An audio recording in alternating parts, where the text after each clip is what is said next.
একদিন এদেশের আকাশে কালিমার পতাকা দুলবে, সেদিন সবাই খোদাই বিধান পেয়ে দুঃখ বেদনা ভুলবে, দুঃখ বেদনা ভুলবে।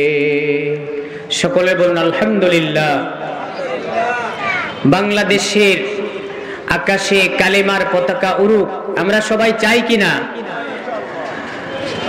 কোন একদিন এদেশের আকাশে কালিমার পতাকা দুলবে, সেদিন সবাই খোদাই বিধান পেয়ে দুঃখ বেদনা ভুলবে, দুঃখ বেদনা ভুলবে।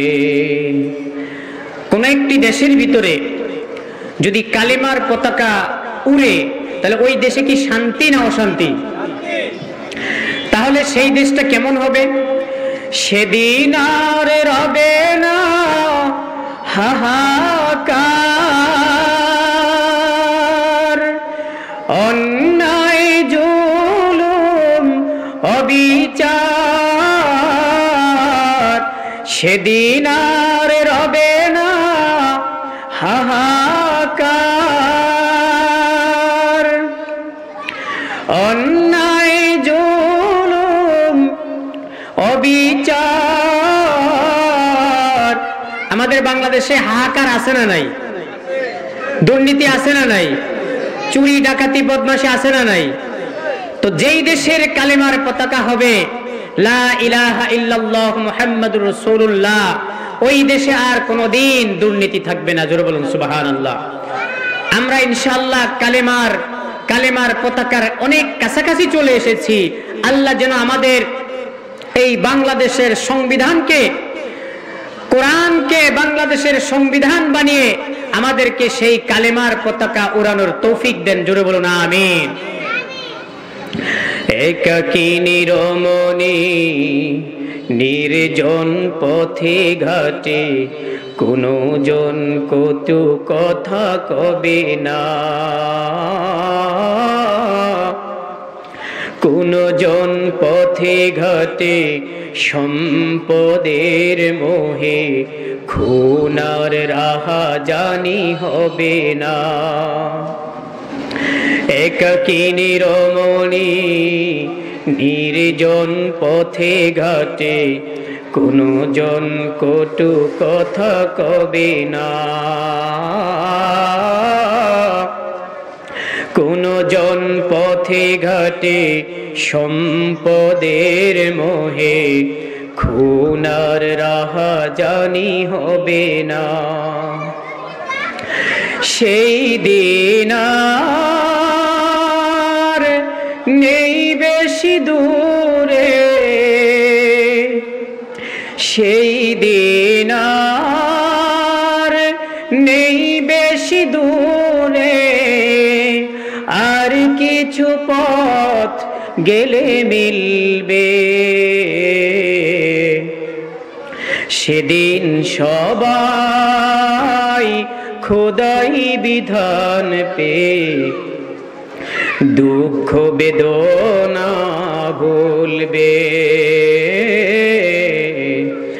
দুঃখ বেদনা ভুলবে। কোন একদিন এদেশের আকাশে কালিমার পতাকা দুলবে, সেদিন সবাই খোদাই বিধান পেয়ে দুঃখ বেদনা ভুলবে, দুঃখ বেদনা ভুলবে। সকলে বলুন আমিন।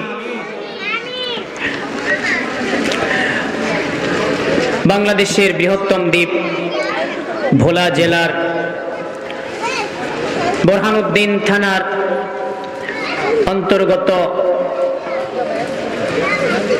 টপগি ইউনিয়নের ফকিরকান্দি সরকারি প্রাথমিক বিদ্যালয়ের ময়দানে 14তম ঐতিহাসিক তাফসিরুল কোরআনের মাহফিলের আজকের প্রথম রজনীতে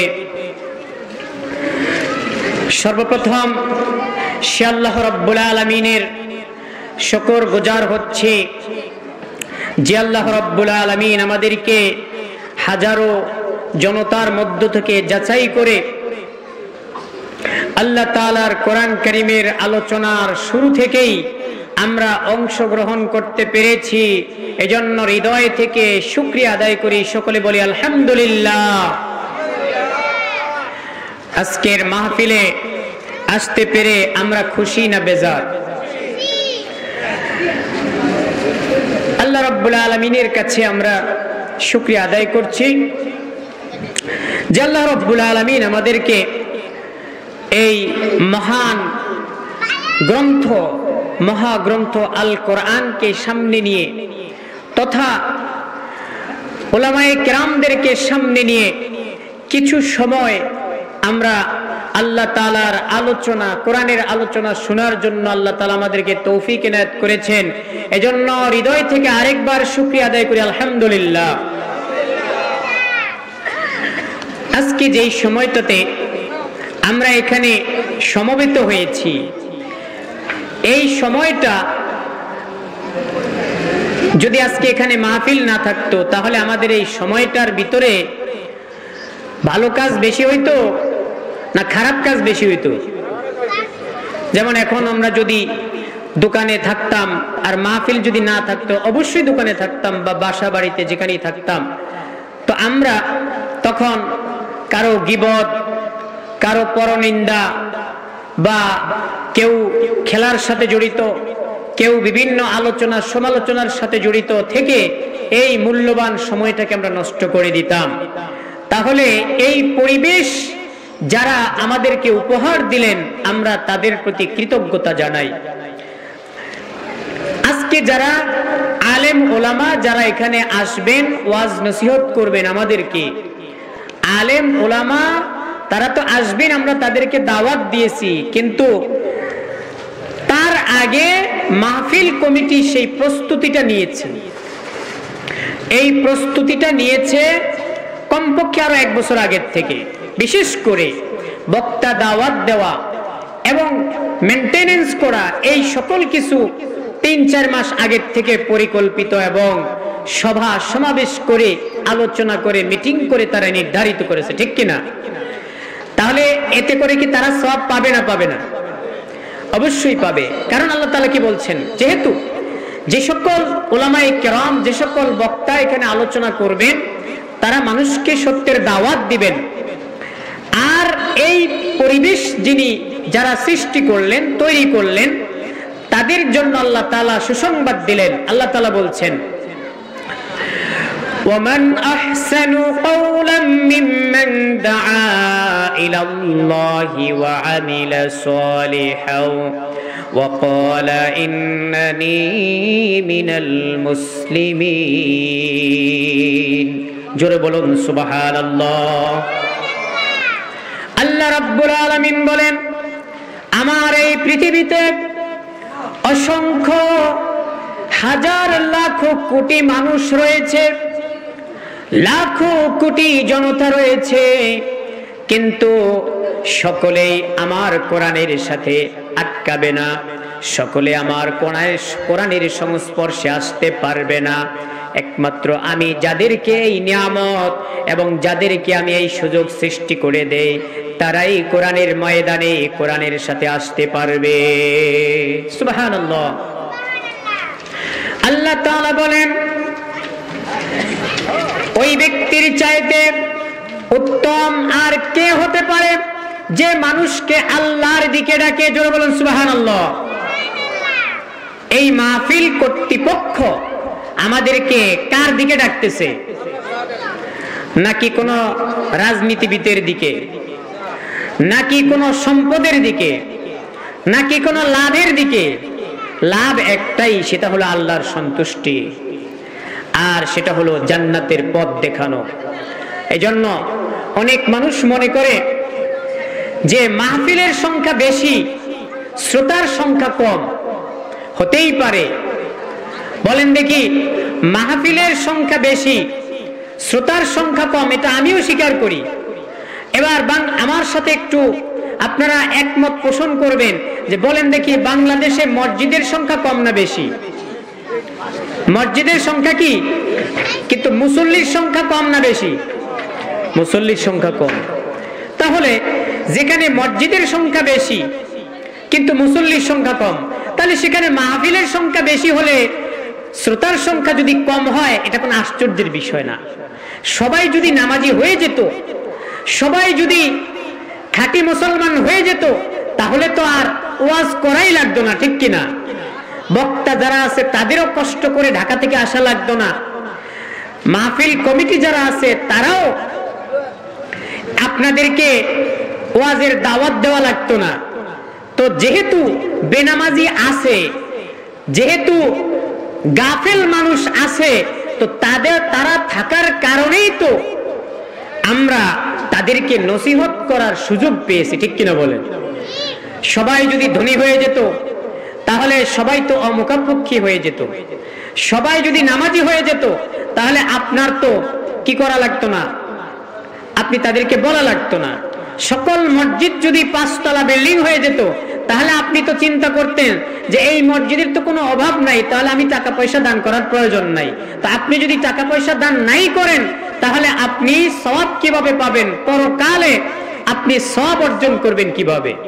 এজন্য আল্লাহ তাআলা ইসলামের সমস্ত কাজগুলো একটা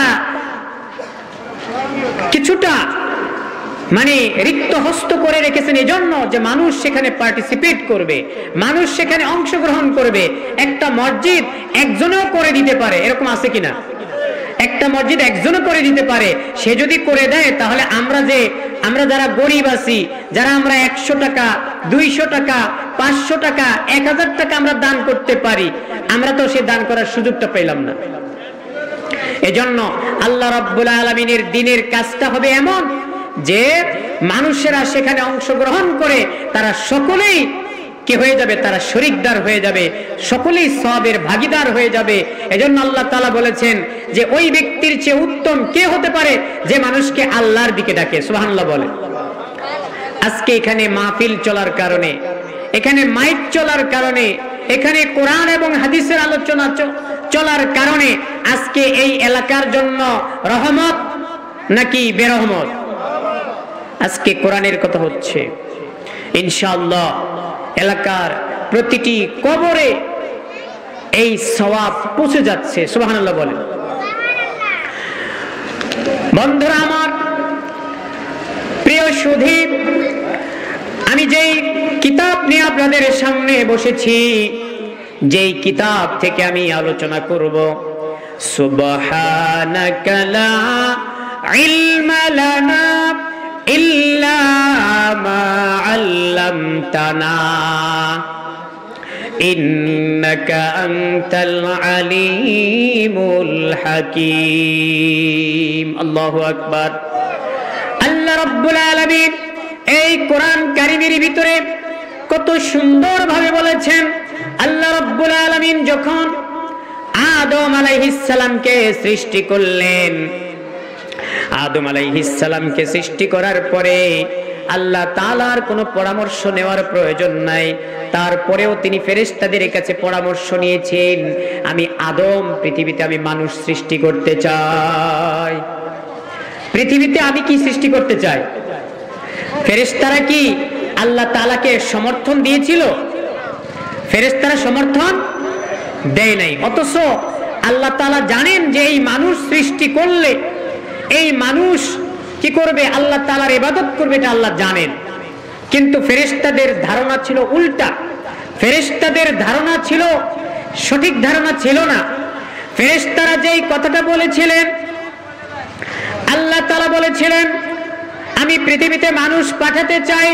ফেরেশতারা বলল, আল্লাহ আতাজআলু ফিহা মান ইউফসিদু ফিহা ওয়া ইয়াসফিকুদ দিমা ওয়া নাহনু নুসাব্বিহু বিহামদিকা ওয়া নুকদ্দিসু লাকা ক্বালা ইন্নী আ'লামু মা লা তা'লামুন।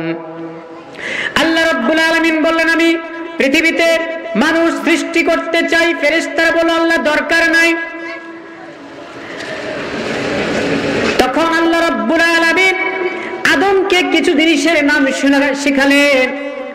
শেখানোর পরে আল্লাহ রাব্বুল আলামিন এবার ইন্টারভিউ নিলেন। আল্লাহ তাআলা ফেরেশতাদেরকে বললেন তোমরা এই জিনিসগুলোর নাম বলো। ফেরেশতারা বলতে পারলো না। আদমকে বললেন তুমি এই জিনিসগুলোর নাম বলো। আদম ফটফট করে সবকিছু বলে দিলেন, সব নামগুলো বলে দিলেন। ফেরেশতারা তো আল্লাহ তাআলার কাছে সাইলেন্ডার করলো, আল্লাহ আমরা তো ইন্টারভিউতে ফেল করেছি। বলেন তো ইন্টারভিউতে ফেল করলে চাকরি হবে নাকি হবে না? চাকরি হবে। তাহলে এখানে ফেল করছে কারা? ফেরেশতারা। পাস করছে কে? আদম। মানে আমরা পাস করছি। সুবহানাল্লাহ বলেন। আমরা পাস করছি। আমাদের বাবা আদম পাস করেছেন। আদম যখন পাস করেছেন, আল্লাহ রাব্বুল আলামিন ফেরেশতাদেরকে আল্লাহ তাআলা নির্দেশ দিলেন উসজুদু লি আদামা, আদমকে সিজদা করো। সবাই সিজদা করেছে, একজন সিজদা করে নাই। তার নাম কি? আর এই পৃথিবীতে যত অপকর্ম, যত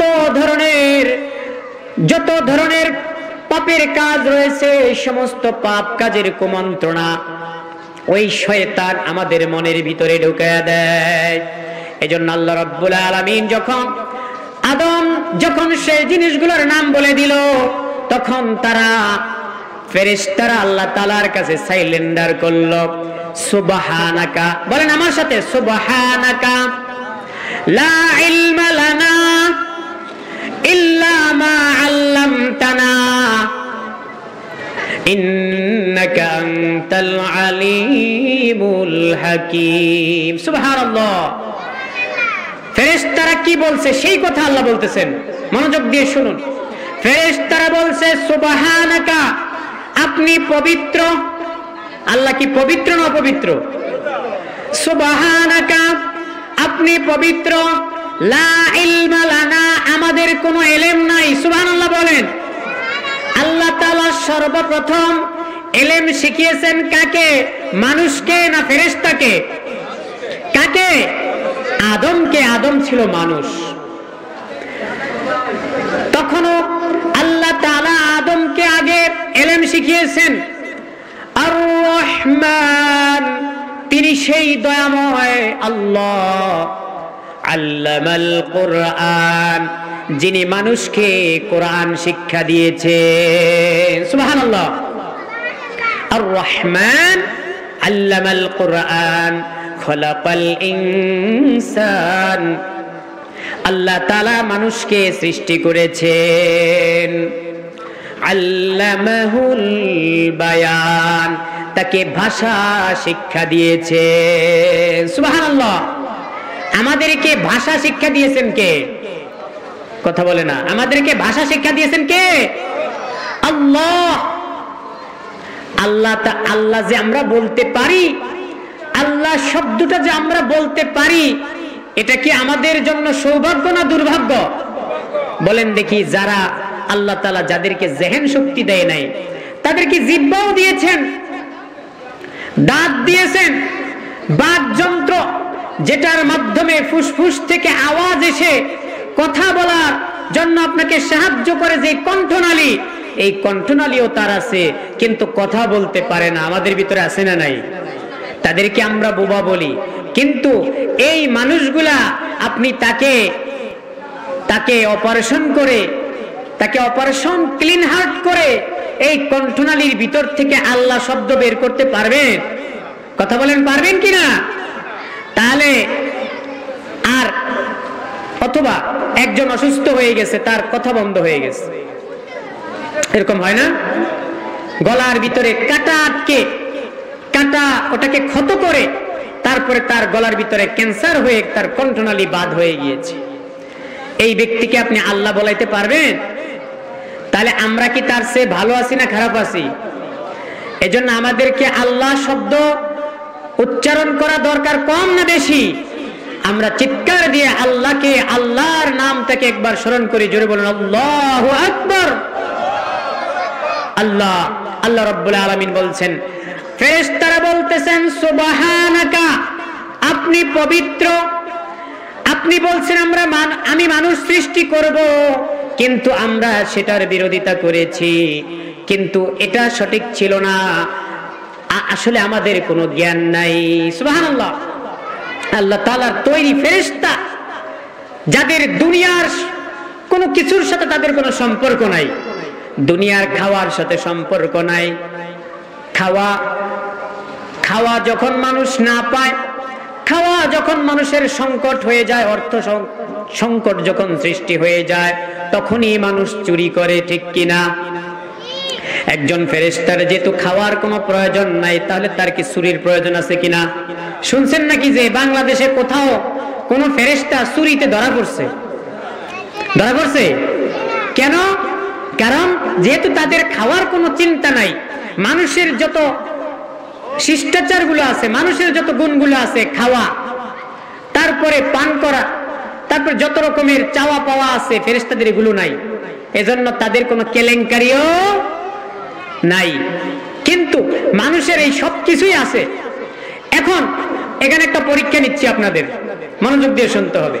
এখন বলেন, পরীক্ষা কিছুটা আগেও হয়ে গেছে, আরেকটা পরীক্ষা নিতেছি। তা এখন যে এখন পরীক্ষাটা হলো যে একজন ফেরেশতা, সে আল্লাহ তাআলার সৃষ্টি, আমরাও আল্লাহ তাআলার সৃষ্টি, কিন্তু একজন ফেরেশতা, তাকে আল্লাহ তাআলা কোনো কিছুর চাহিদা দেন নাই, এজন্য তার সাথে ওগুলোর কোনো সম্পর্ক নাই।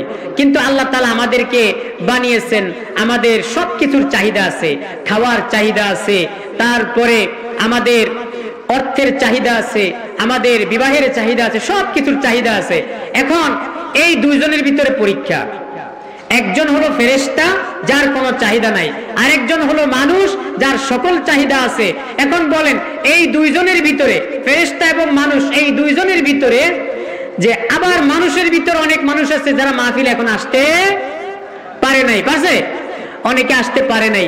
তাহলে ওই মানুষের ভিতরে এক শ্রেণী যারা মাহফিল বাদ দিয়ে দুনিয়ার কাজে ব্যস্ত, আরেক শ্রেণী এই মাহফিলের ভিতরে এসে বসে গেছে। এখন এই মাহফিলের ভিতরে যে সকল মানুষগুলা বসে গেল, এই মাহফিলের যে কোনো একজন ব্যক্তি, ওই ফেরেশতা আর ওই ব্যক্তির ভিতরে উত্তম কে? আপনারা উত্তর দেন, কে? মানুষ। কারণ একজন অন্ধ, তার সামনে যদি আপনি 1000 টাকার নোট, 1000 টাকার নোটকে যদি তার চোখের সামনে যদি আপনি একনে ধরেন, তার চোখের সামনে এভাবে ঘুরান, সে কি দেখতে পাবে? সে ধরতেও পারবে না, যেহেতু দেখেই না। কিন্তু আপনি আমি তো দেখি। এখন আপনার আমার চোখের সামনে যদি কেউ 1000 টাকা এরকম ধরে অথবা রাস্তায় পড়ে থাকে, তাহলে তো যাদের চোখ আছে তে তো নেওয়ার চেষ্টা করবে। প্রথমে চিন্তা করবে যে কেউ দেখলো কিনা। যদি মনে অসৎ উদ্দেশ্য হয়, মাশাআল্লাহ কিছু ভালো লোক আছে যে সে প্রথমে চিন্তা করবে যে কেউ দেখলো কিনা, তাহলে লুকিয়ে ফেলি। আর যদি ভালো লোক হয়, তাহলে সে টাকাটা তুলে নিয়ে সে হারানো বিজ্ঞপ্তি দিবে যে কিছু টাকা পাওয়া গিয়েছে, যিনি মালিক হয় তিনি নিয়ে নেবেন। তাহলে যে খেয়াল করেন আমার দিকে, তাহলে যেই লোকটার চোখ নাই, ওই লোকটার সামনে 1000 টাকার নোট না 10,000 টাকা পড়ে আছে। আরেকটা লোকের চোখ আছে, তার সামনেও 10,000 টাকা পড়ে আছে। এখন এই দুইজনের ভিতরে উত্তম কে হবে? যার চোখ আছে সে যদি টাকাটা আত্মসাৎ না করে মালিকের কাছে পৌঁছে দেয়, সে উত্তম হবে না অন্ধ ব্যক্তি উত্তম হবে? অন্ধ ব্যক্তি তো দেখেই না, ঠিক কিনা? তাহলে অন্ধ ব্যক্তির উপরে এখানে কোনো কাজ নাই। অন্ধ ব্যক্তি দোষী না, কিন্তু আপনার চোখ আছে, এই চোখ থাকার পরেও আপনি একজনের কিছু টাকা পাইলেন, এই টাকাটা আপনি সেই মালিকের কাছে পৌঁছে দিলে আপনি ওই লোকটার চেয়ে অনেক উত্তম। ঠিক তেমনি ভাবে ওই ফেরেশতার চেয়ে আপনি উত্তম যে আপনি আল্লাহর কালামের কথা আপনি শ্রবণ করে আজকে মাহফিলে অ্যাটেন্ড করেছেন। সুবহানাল্লাহ বলেন। আল্লাহ রাব্বুল আলামিন আমাদেরকে এমন একটা গ্রন্থ দিয়েছেন, এমন একটা কিতাব দিয়েছেন, যেই কিতাবটা আমাদের জন্য, আমাদের দুনিয়া আর আখিরাতে আমাদের জন্য চলার জন্য যথেষ্ট। সুবহানাল্লাহ বলেন। পৃথিবীতে আইনজীবী আছে কিনা? আইনজীবী তাদেরকে কি বলা হয়? ইংরেজিতে কি বলা হয়? অ্যাডভোকেট। কি বলা হয়? অথবা আমরা তাদেরকে উকিলও বলি। এই আইনজীবী উনি কি একটা বই পড়ে আইনজীবী হইতে পারে? কথা বলেন। উনি বাংলাদেশের আইনের বই পড়তে হবে। আমরা তো অ্যাডভোকেট এলএলবি আমরা পড়ি নাই, আমরা সাধারণত কিছু রাষ্ট্রবিজ্ঞানও পড়েছি। তো সেই জায়গার ভিতরে আমেরিকার সংবিধান কি, মালয়েশিয়ার সংবিধান কি, সিঙ্গাপুরের সংবিধান কি, তারপরে ইন্দোনেশিয়ার সংবিধান কি, বাংলাদেশের সংবিধান কি, এই জিনিসগুলো সেখানে পড়া আছে।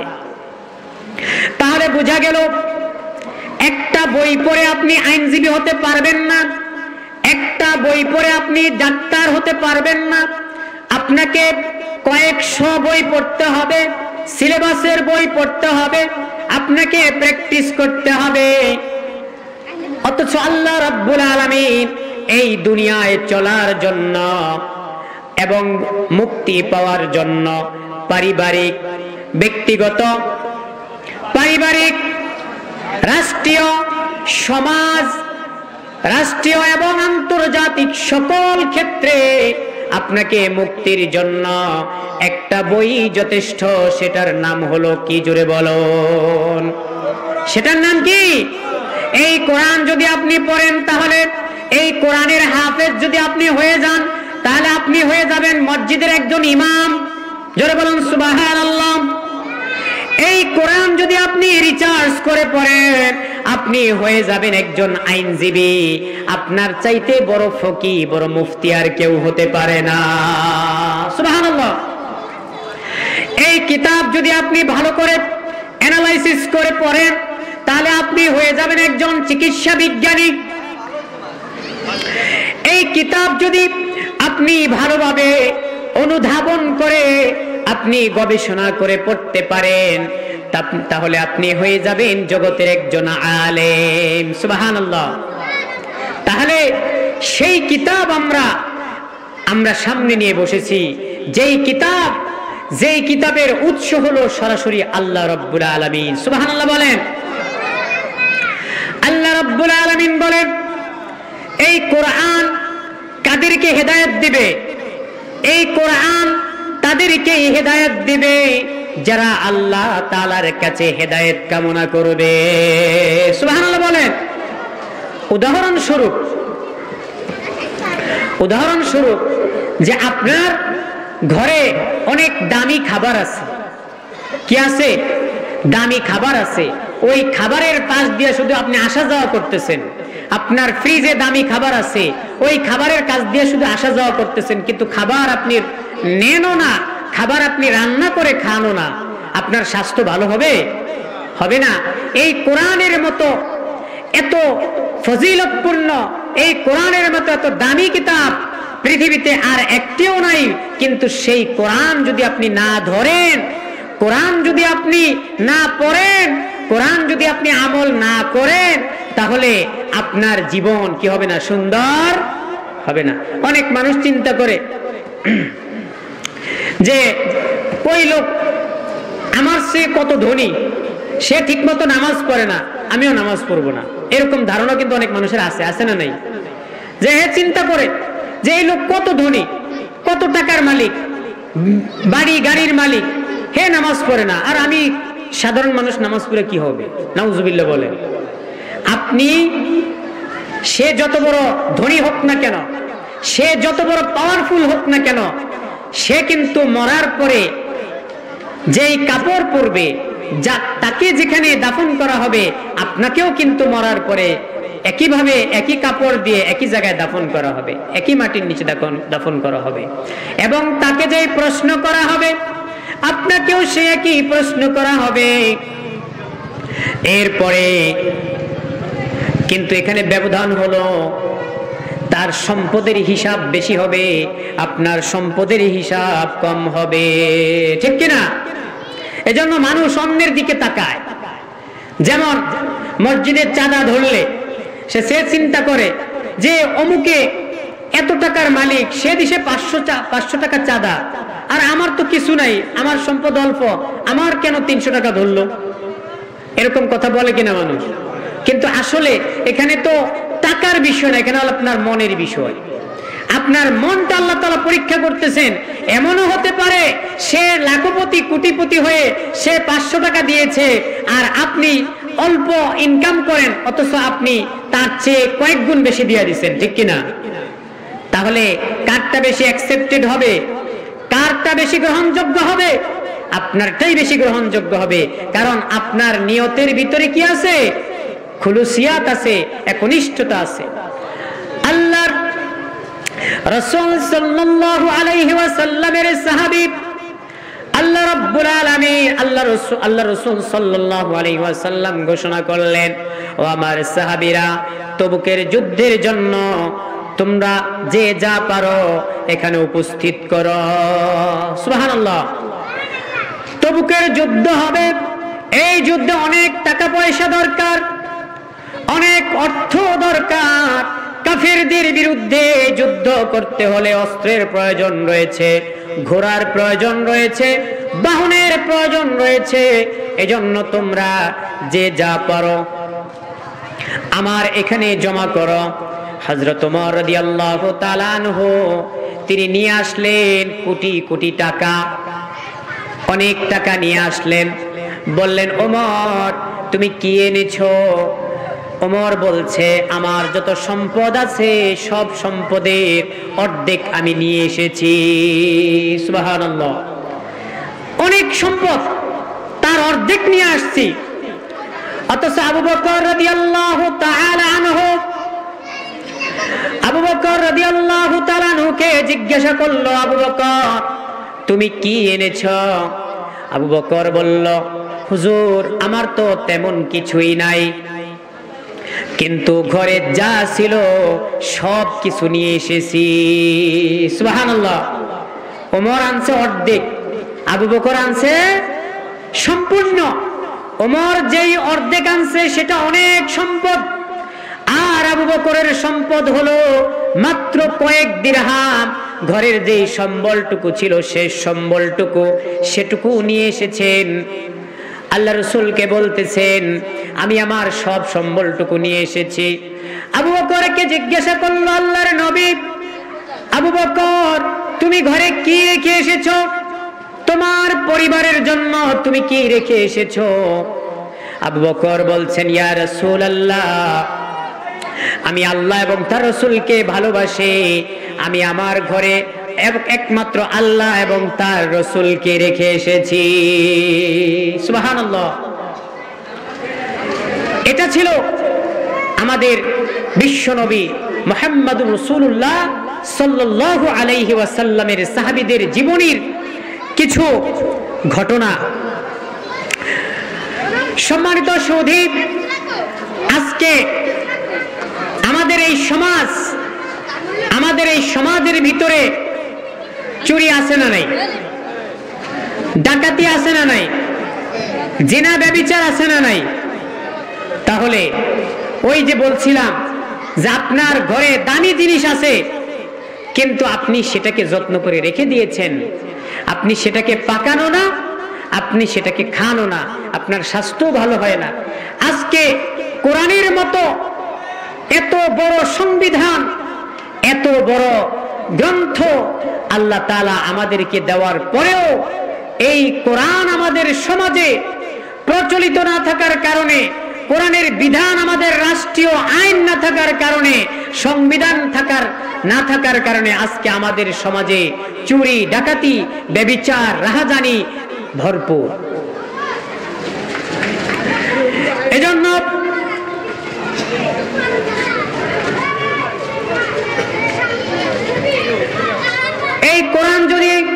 এই কোরআন দিয়ে যদি আমরা রাষ্ট্র চালাতাম, এই কোরআন দিয়ে যদি আমাদের সমাজ চালাতাম, তাহলে আমাদের এই সমাজের ভিতরে চুরি থাকতো নাকি? জোরে বলেন।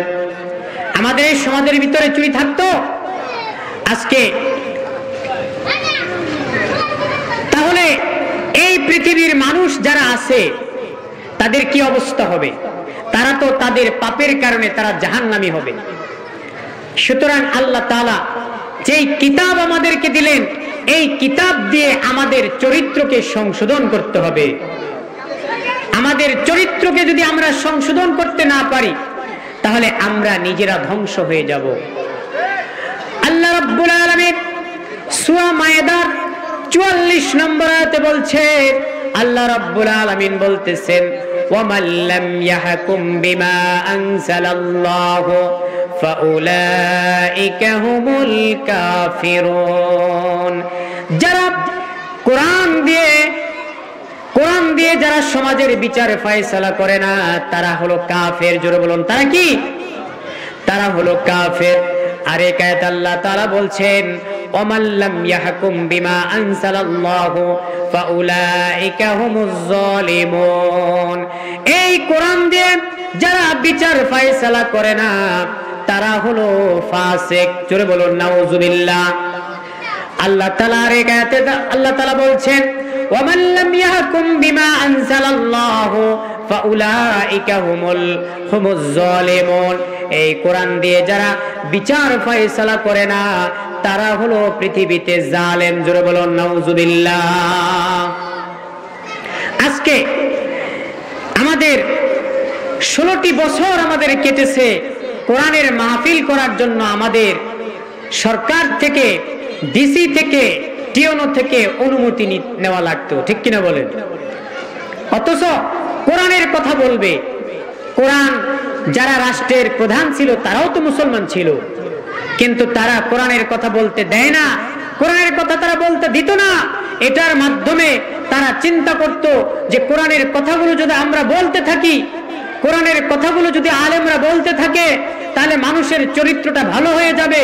তাহলে মানুষ ভালো হয়ে গেলে সমাজ ভালো হয়ে যাবে। সমাজ যদি ভালো হয়ে যায়, তাহলে আমাদের নেতৃত্ব থাকবে না। জোরে বলুন নাউজুবিল্লাহ। এই ক্ষেত্রে রাসূল সাল্লাল্লাহু আলাইহি ওয়াসাল্লাম মক্কার লোকদেরকে দাওয়াত দিয়েছেন, কুলু লা ইলাহা ইল্লাল্লাহ, তোমরা বলো আল্লাহ এক, তাহলেই তোমরা সফলকাম হয়ে যাবে। এখন আবু জেহেল, আবু লাহাব, উতবা, শাইবা এরা দেখলো, আমরা যদি মুহাম্মদ সাল্লাল্লাহু আলাইহি ওয়াসাল্লামকে যদি আমরা নেতা মানি, মুহাম্মদ সাল্লাল্লাহু আলাইহি ওয়াসাল্লামকে যদি আমরা রাসূল হিসেবে মানি, মুহাম্মদ সাল্লাল্লাহু আলাইহি ওয়াসাল্লামকে যদি আমরা ধর্মীয় নেতা হিসেবে মানি, তাহলে আমাদের তো আর নেতৃত্ব থাকে না। আমরাও নবীজির একজন, আমরাও মুহাম্মাদের একজন কি হয়ে যাব? অনুসারী হয়ে যাব। কিন্তু তাদের চিন্তা ছিল ভুল, তাদের ধারণা ছিল ভুল, তাদের চিন্তা ছিল জাহিলি চিন্তা। এজন্য তারা নেতা হতে চেয়েছিল, তারা নেতা হয়েছেও বটে, কিন্তু তারা পৃথিবীতে তারা অস্তিত্বহীন হয়ে গেছে, তাদের আর অস্তিত্ব খুঁজে পাওয়া যায় না। কিন্তু যারা মনে করেছিল যে মুহাম্মদ সাল্লাল্লাহু আলাইহি ওয়াসাল্লামকে আমরা যদি নেতা হিসেবে মেনে নেই, তাহলে আমাদের নেতৃত্ব থাকবে না। আর অথচ যেই সাহাবায়ে কেরাম রাসূল সাল্লাল্লাহু আলাইহি ওয়াসাল্লামকে মেনে নিয়েছে, আল্লাহ তাআলা কিয়ামত পর্যন্ত ওই সাহাবীদের জীবনী, সাহাবীদের জীবনকে আমাদের জন্য মডেল বানিয়ে দিয়েছে। সুবহানাল্লাহ। আল্লাহ রাসূল সাল্লাল্লাহু আলাইহি ওয়াসাল্লাম ইরশাদ করেছেন, খায়রুল কুরুনি করনি সুম্মাল্লাযীনা ইয়ালুনাহুম সুম্মাল্লাযীনা ইয়ালুনাহুম। আমার যুগ হলো সর্বশ্রেষ্ঠ যুগ, আমার যুগ হলো স্বর্ণ যুগ এবং আমার সাহাবীদের যুগ হলো স্বর্ণ যুগ। সুবহানাল্লাহ। বিশ্বনবী মুহাম্মদুর রাসূলুল্লাহ সাল্লাল্লাহু আলাইহি ওয়াসাল্লাম সাহাবীদের জীবনীটাকে, সাহাবীদের জীবনকে আল্লাহ তাআলা এমন ভাবে স্বর্গের যুগ বানিয়ে দিয়েছেন যে বিশ্বনবীর সাহাবীরা যেটা করেছেন, বিশ্বনবীর সাহাবীরা যেই কথাগুলো বলেছেন সেগুলো হাদিস হয়ে গিয়েছে। এজন্য বিশ্বনবী মুহাম্মদ রাসূলুল্লাহ সাল্লাল্লাহু আলাইহি ওয়াসাল্লাম এই সাহাবীদের সম্পর্কে সুসংবাদ দিয়েছেন যে বদরের যুদ্ধে যে সকল সাহাবীরা শাহাদাত বরণ করেছেন এবং বদরের যুদ্ধে যারা কি করেছেন, অংশগ্রহণ করেছেন, 313 জন সাহাবী, আল্লাহ রাব্বুল আলামিন ওই 313 জন সাহাবীর পক্ষে তাদের সম্পর্কে আল্লাহ তাআলা আসমান থেকে ওহী নাজিল করেছেন। সুবহানাল্লাহ। কদ গফারাল্লাহু লাকুম, আল্লাহ রাব্বুল আলামিন তোমাদের জীবনের সমস্ত গুনাহগুলো আল্লাহ তাআলা maaf করে দিয়েছেন। সুতরাং আল্লাহ রাসূল সাল্লাল্লাহু আলাইহি ওয়াসাল্লাম যেই কোরআন দিয়ে এই সমাজকে একটি ন্যায় নীতির সমাজ, একটি ইসলামী রাষ্ট্র কায়েম করেছেন, যেই গ্রন্থ দিয়ে, ওই গ্রন্থ আজও আমাদের কাছে অবিকৃত অবস্থায় আছে কিনা বলেন? সেই কোরআন আমাদের কাছে আছে। সেই কোরআন যদি আমরা বাস্তবায়ন করতে পারি, সেই কোরআন দিয়ে যদি, সেই কোরআনকে যদি আমাদের রাষ্ট্রের সংবিধান করতে পারি, তাহলে আমরা জান্নাত পেয়ে যাব এই দুনিয়াতেই। সুবহানাল্লাহ বলেন। এই দুনিয়াটাই জান্নাতের একটা টুকরা হয়ে যাবে, আর আমাদের পরকালে তো জান্নাত নিশ্চিত।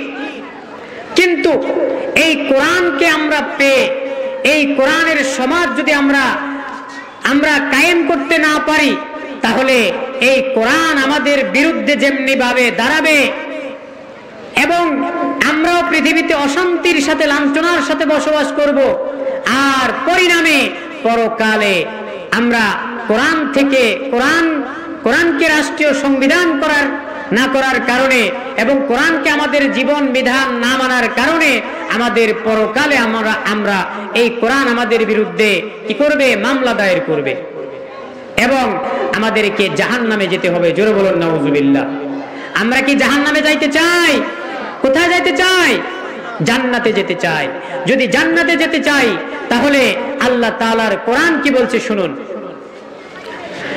আল্লাহ রাব্বুল আলামিন বলছেন, ومن أعرض عن ذكري فإن له معيشة ضنكا ونحشره يوم القيامة أعمى قال رب لما حشرتني أعمى وقد كنت بصيرا قال كذلك أتتك آياتنا فنسيتها وكذلك اليوم تنسى আল্লাহ রাব্বুল আলামিন বলে, ও দুনিয়ার মানুষ, ওমান আ'রাদা আন যিকরি, যারা আমার এই জিকির থেকে, আমার এই কোরআন থেকে যারা মুখ ফিরায় নেবে,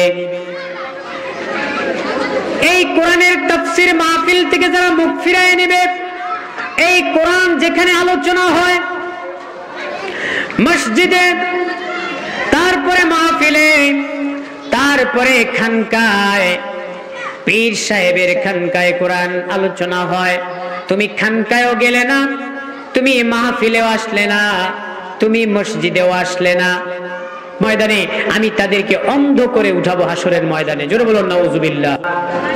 আমরা তো দুনিয়াতে অন্ধ ছিলাম না, আমরা তো দুনিয়াতে অন্ধ ছিলাম না। লিমা হাশারতানি আমা ওয়া ক্বাদ কুনতু বাসীরা, আমরা দুনিয়াতে অন্ধ ছিলাম না, আমরা দুনিয়াতে চক্ষুষ্মান ছিলাম, আজকে তুমি আমাদেরকে কিয়ামতের ময়দানে কেন অন্ধ করে উঠিয়েছ? তখন আল্লাহ রাব্বুল আলামিন বলবেন, কাযালিকা আতাতকা আয়াতুনা ফানাসিতাহা।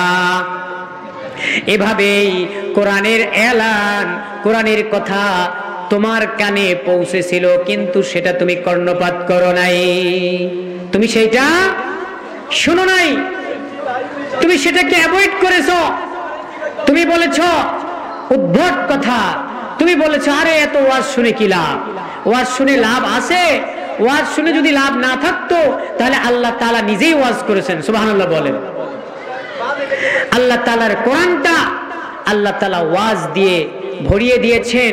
আল্লাহ তাআলা আমাদেরকে অসংখ্য ঘটনা দিয়ে, আল্লাহ তাআলা আমাদেরকে অসংখ্য ঘটনা এবং অসংখ্য ওয়াজ করে, নসিহত করে আল্লাহ তাআলা আমাদেরকে তার কোরআনের দিকে আমাদেরকে আকর্ষণ করেছেন, আমাদেরকে কোরআনের দিকে যাওয়ার জন্য বলেছেন। এজন্য যে এই কোরআন এমন একটি কিতাব, যেই কিতাব আপনার আমার জীবনের ভাগ্যকে, আপনার আমার জীবনের মোড়কে ঘুরিয়ে দিবে। কোরআনের সংস্পর্শে আসতে হবে। আল্লাহ রাসূল সাল্লাল্লাহু আলাইহি ওয়াসাল্লাম যখন এই কোরআন পৃথিবীতে রাসূল সাল্লাল্লাহু আলাইহি ওয়াসাল্লামের উপরে যখন এই কোরআন নাজিল শুরু হলো, রাসূলের বয়স তখন 40 বছর। জোরে বলেন কত বছর? 40 বছর। রাসূল সাল্লাল্লাহু আলাইহি ওয়াসাল্লামের উপরে আল্লাহ রাব্বুল আলামিন সর্বপ্রথম আয়াত নাজিল করলেন, ইকরা ইকরা বিসমি রাব্বিকাল্লাযী খলাক খলাকাল ইনসানা মিন আলাক ইকরা ওয়া রাব্বুকাল আকরাম আল্লাযী আল্লামা বিল কলম আল্লামাল ইনসানা মা লাম ইয়ালাম। আল্লাহ রাব্বুল আলামিন বিশ্বনবীকে বললেন, বিশ্বনবী আপনি পড়ুন। জিব্রাইলের মাধ্যমে আল্লাহ তাআলা সমস্ত ওহীগুলো জিব্রাইলের মাধ্যমে পাঠিয়ে দিলেন। সর্বপ্রথম ওহী হলো ইকরা, আপনি পড়ুন, ও নবী আপনি পড়ুন। রাসূল সাল্লাল্লাহু আলাইহি ওয়াসাল্লাম তো পড়তে জানেন না, তিনি কোন প্রতিষ্ঠানে পড়েন নাই। আল্লাহ রাসূল বললেন, মা আনা বিকারি, আমি তো পড়তে পারি না। জিব্রাইল আবার বললেন, ইকরা আপনি পড়ুন। রাসূল বললেন, মা আনা বিকারি, আমি পড়তে পারি না। জিব্রাইল আলাইহিস সালাম বললেন, আবার বললেন, ইকরা আপনি পড়ুন। এরপরে জিব্রাইল আলাইহিস সালাম বলতেছেন, ইকরা বিসমি রাব্বিকাল্লাযী খলাক, পড়ুন আপনার প্রভুর নামে যিনি আপনাকে সৃষ্টি করেছে। সুবহানাল্লাহ। রাসূলের বয়স তখন কত বছর? 40 বছর। রাসূলের উপরে সর্বপ্রথম ওহী আসলো। সর্বপ্রথম ওহীর ভিতরে রাসূলকে কি বলছেন? যে আপনি নামাজ পড়ুন, এই কথা বলছেন? আপনি রোজা করুন, আপনি যাকাত দিন, এই কথা বলছেন না? ইকরা আপনি পড়ুন। কি বলছেন? আপনি পড়ুন। তার মানে আগে এলেম তারপরে আমল। আগে কি? এলেম তারপরে আমল। আগে তুমি জানো, না জানলে তুমি আমল করবা কিভাবে? আগে তুমি ব্যবসার নিয়ম জানো, তারপরে তুমি ব্যবসা করো। আগে তুমি গাড়ি ড্রাইভিং শিখো, তারপরে তুমি গাড়ি চালাও। তুমি যদি ড্রাইভিং না শিখে গাড়ি চালাও তাহলে তোমার গাড়ি কি করবে? অ্যাক্সিডেন্ট করবে। আগে তুমি ব্যবসা শিখো, তারপরে ব্যবসা করো, ব্যবসার ভিতরে নামো। আগে তুমি ড্রাইভিং শিখো, তারপরে তুমি ড্রাইভিং করো। তেমনি ভাবে আগে তুমি পড়ো। তুমি যদি পড়াশোনা না করো, তুমি যদি এলেম না শিখো, তাহলে তুমি সঠিকভাবে ইবাদত বন্দেগী করতে পারবে না। এজন্য আমরা যারা বয়স্ক আছেন, যারা পড়তে পারেন নাই, আলহামদুলিল্লাহ, যারা যতটুকু শিখেছেন অতটুকুকেই কাজে লাগাতে হবে। ওই কোরআন শরীফ বারবার পড়তে হবে, পড়ার চেষ্টা করতে হবে। আর যাদের সন্তানাদি আছে তাদেরকে কোরআন শিক্ষা দিতে হবে। যদি শিক্ষা না দেয় তাহলে ওই সন্তানও আপনাকে কিয়ামতের ময়দানে আপনার বিরুদ্ধে আল্লাহ তাআলার কাছে মামলা দায়ের করবে। জোরে বলুন নাউজুবিল্লাহ। আমরা কি পরকালে আল্লাহ তাআলার দরবারে আসামি হিসেবে উঠতে চাই নাকি ভালো মানুষ হিসেবে? ভালো মানুষ হিসেবে, আমলে সালেহ নেককার মানুষ হিসেবে যদি উঠতে চাই, তাহলে যে কোনো একটা উসিলা ধরতে হবে। ঠিক কিনা বলেন? যে কোনো একটা উসিলা। আল্লাহ রাসূল বলেছেন, কুন আলিমান, তুমি আলেম হও। এখন অনেকে আলেম হয়েছে, আপনি আমি আলেম হতে পারি নাই। আল্লাহ রাসূল বলেছেন, তুমি যদি আলেম না হতে পারো, আও মুতাআল্লিমান, তাহলে তুমি আলেমের ছাত্র হও। তুমি আলেমের ছাত্র হও। আপনি বলবেন, আমি ছাত্র হতে পারি নাই। আল্লাহ রাব্বুল আলামিন, আল্লাহ রাসূল বলেছেন, যদি তুমি আলেমের ছাত্র যদি হতে না পারো, তাহলে তুমি আলেমের শ্রোতা হও। সুবহানাল্লাহ বলেন। তুমি আলেমের কি হও? শ্রোতা হও, মানে আলেমের কথা শুনো। এটা কি আমাদের দ্বারা সম্ভব না অসম্ভব? আলেমের কথা আমরা শুনতে পারি, মাহফিলে শুনতে পারি, খানকায় শুনতে পারি, মসজিদে শুনতে পারি, জুমার সময় শুনতে পারি। যত বেশি শুনবেন তত বেশি আপনার আমলটা পরিশুদ্ধ হয়ে যাবে, তত বেশি আপনি কোরআনের একজন শ্রোতা হয়ে গেলেন। সুবহানাল্লাহ বলেন। কোন আলেমান, তুমি আলেম হও। আও মুতাআল্লিমান, অথবা তুমি কোরআনের ছাত্র হও। আও মুস্তামিআন, অথবা তুমি কোরআনের শ্রোতা হও। সেটাও যদি তুমি হতে না পারো, তাহলে তুমি আও মুহিব্বান, তাহলে তুমি আলেমকে ভালোবাসো।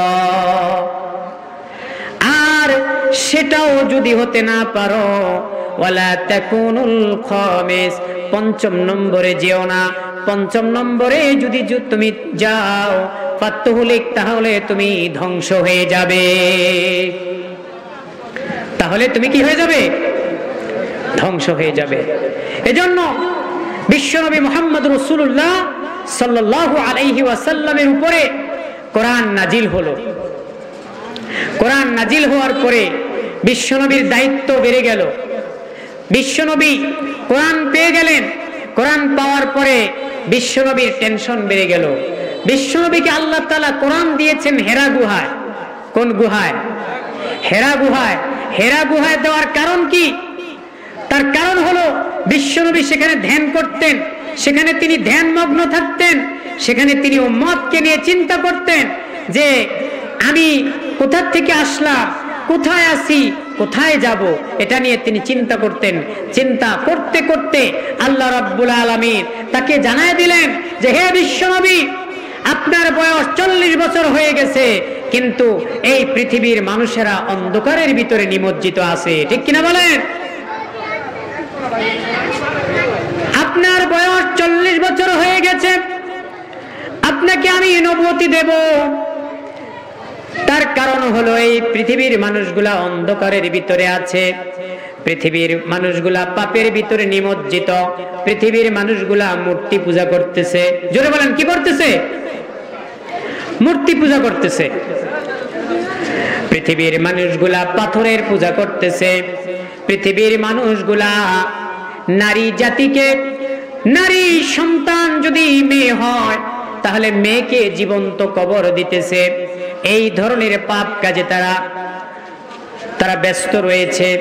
এরপরে পৃথিবীর মানুষগুলো এক গোষ্ঠী আরেক গোষ্ঠীর সাথে, এক গোত্র আরেক গোত্রের সাথে মারামারি করে।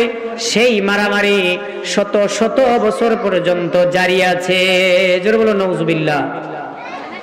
সুতরাং আপনি তাদেরকে পরিশুদ্ধ করুন, আপনি তাদেরকে ওই অন্যায় কাজ থেকে, খারাপ কাজ থেকে, পাপের কাজ থেকে আপনি তাদেরকে ভয় দেখান, তাদেরকে সতর্ক করেন এবং তাদেরকে এই অন্ধকার থেকে তাদেরকে আলোর পথে নিয়ে আসেন। সুবহানাল্লাহ বলেন। নবীজি আনছেন কিনা? যেই মানুষগুলা একজন আরেকজনকে খুন করত, যেই মানুষগুলা চুরি, ডাকাতি, রাহাজানি, জেনা, ব্যভিচার, এরপরে তারা কন্যা সন্তানকে জীবন্ত কবর দিত, ওই মানুষগুলো হয়ে গেল সোনার মানুষ। সুবহানাল্লাহ বলেন। এমন মানুষের তারা রূপান্তরিত হয়ে গেল। তারা একজন আরেকজনের অধিকার, একজন আরেকজনের অধিকার যাতে কোনোভাবেই নষ্ট না হয়, তারা এরকম সোনার মানুষে তারা পরিণত হয়ে গেল। তারা কোনো মানুষ মানুষের তারা ক্ষতি করত না, কোন মানুষ যাতে কষ্ট না পায় তারা মানুষদের সাথে ভালো আচরণ করত, ভালো ব্যবহার করত। এই ধরনের চরিত্র আল্লাহ রাসূল সাল্লাল্লাহু আলাইহি ওয়াসাল্লাম আমাদেরকে উপহার দিয়েছেন।